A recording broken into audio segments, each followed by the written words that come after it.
On this day, 468 years ago, was buried Anne of Cleves at Westminster Abbey. She was given a very fine burial and funeral by her stepdaughter, Queen Mary I, best known to history as Bloody Mary. So first I'm going to take you to her tomb in Westminster Abbey, and then we'll discuss a little bit of Anne's life, which was an interesting one. And the tableau with Henry VIII's wives is divorced, beheaded, died. Divorced, that's Anne, beheaded, survived. And I like to think of Anne as the greatest survivor. She was a very clever and wily woman who negotiated the reigns of King Henry VIII and two of his children, which was no easy feat. So, Anne of Cleves, and now we go to her tomb. Afternoon, ladies and gents, and what we're looking at here is something rather interesting. It's the tomb of Anne of Cleves, wife of Henry VIII for a very short time, divorced. She could have become a laughingstock and a shamed woman, spurned by the king, but she didn't. She became known as the king's good sister, and visited court many times and enjoyed a life of privilege. Considering for our age, she died very young, at the age of 42, but back then it was fairly natural and she may have died of cancer. But yeah, she was very close to Elizabeth and Mary, and died in the reign of Queen Mary, aka Bloody Mary. And Mary had her body brought down to Westminster and had this fine tomb created for her, which bear the arms of England and the arms of Cleves, as well as other heraldic devices and patterns. And bearing in mind that Anne died in a Catholic reign, this looks very much like an altar, but it is a tomb. A very large and impressive tomb, and she was given a very prestigious place, buried among the kings, because just behind here is the shrine to St Edward the Confessor, and all around that way, in the horseshoe shape, are the tombs of kings. So she's buried here in a real place of honour, which shows how well thought of she was. This is what we can see of the front part of her tomb, which is splendid enough, of course, but there is another part to it that you can get closer to, and that's behind here. So join me there and I will show you that now.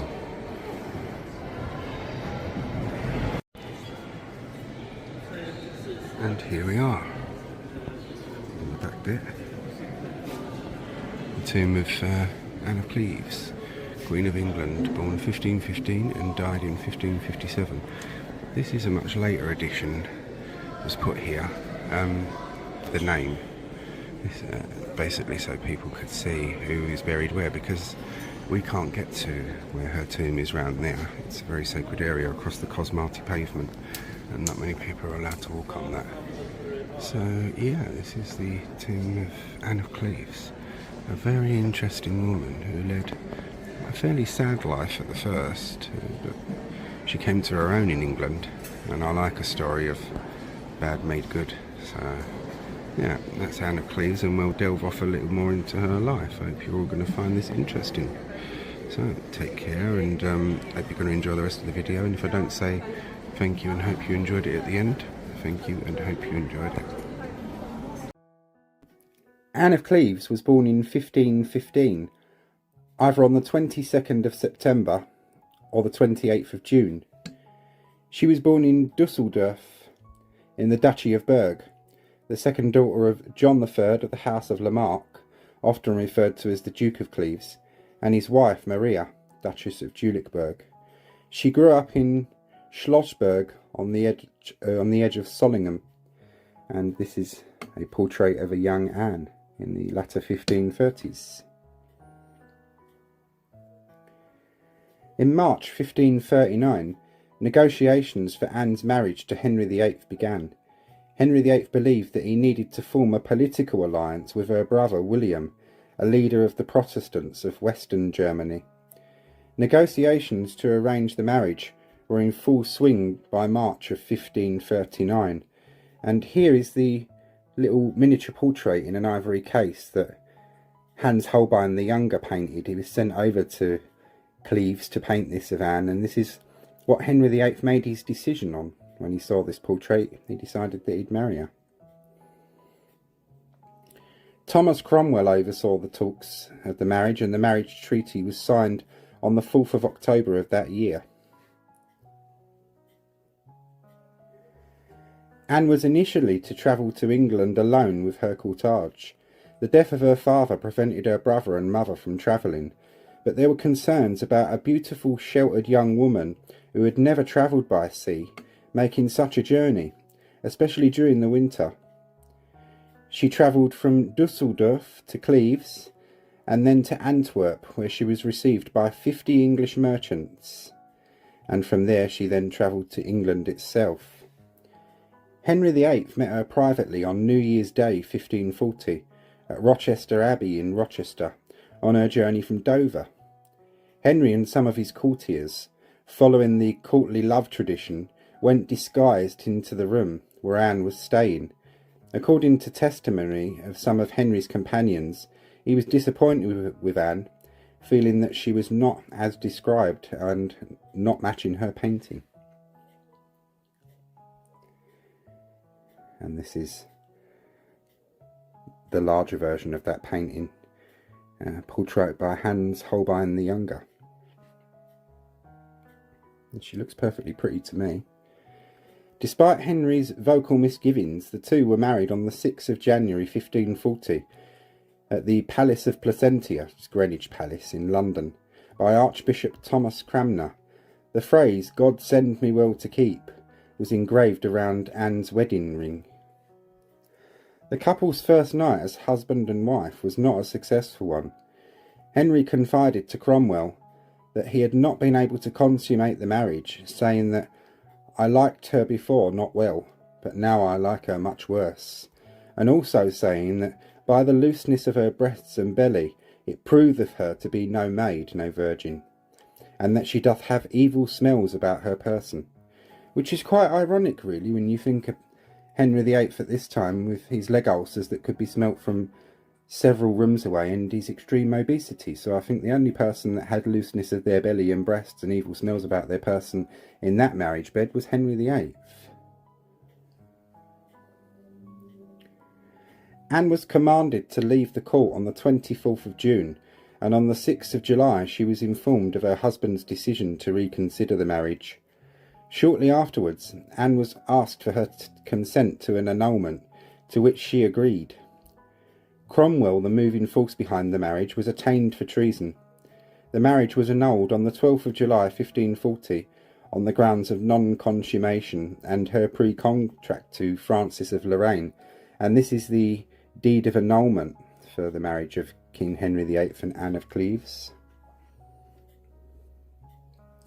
And here's a portrait of Anne in the 1540s. It's the last known image of her, and this is by Bartholomeus Brun the Elder. Following the annulment, Anne was given the title of the King's good sister. She received a generous settlement including Richmond Palace and Hever Castle, which you see here. And Anne was clearly no fool, and doubtless bearing in mind the fate of Anne Boleyn, she submitted herself and obeyed the king's will entirely, and returned the wedding ring, stating that it should be broken in two, as a thing that holdeth no value, which pleased King Henry VIII. In the cases where people obeyed and submitted themselves to the wishes of the king, he could be extremely generous. She was invited to court often, and out of gratitude for her not contesting the annulment, Henry decreed that she would be given precedence over all women in England, save those of his own wife and daughters. After the death of King Henry VIII, Anne appears to have lived a quiet and comfortable life. On the 4th of August 1553, she wrote to Mary Tudor, to congratulate her on her marriage to King Philip of Spain. On the 28th of September 1553, when Mary left St James's Palace for Whitehall, she was accompanied by her sister Elizabeth and Anne of Cleves. Anne also took part in Mary I's coronation procession and was likely present at the coronation itself in Westminster Abbey. These seem to have been her last public appearances. When Anne's health began to fail, Mary allowed her to live at Chelsea Old Manor, which you see here, where Henry VIII's last wife, Catherine Parr, had lived after her marriage. Here in the middle of July 1557, Anne dictated her last will and testament. Anne died at Chelsea Old Manor on the 16th of July 1557. The most likely cause for her death was cancer.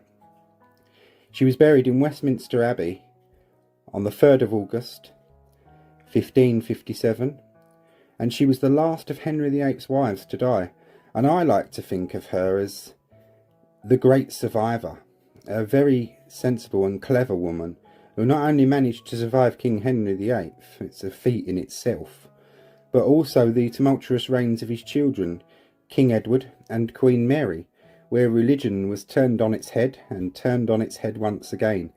Anne, like with her annulment, submitted herself entirely to the wills of those monarchs and the laws of the land, and obviously had no problem with changing her faith and then changing it back again.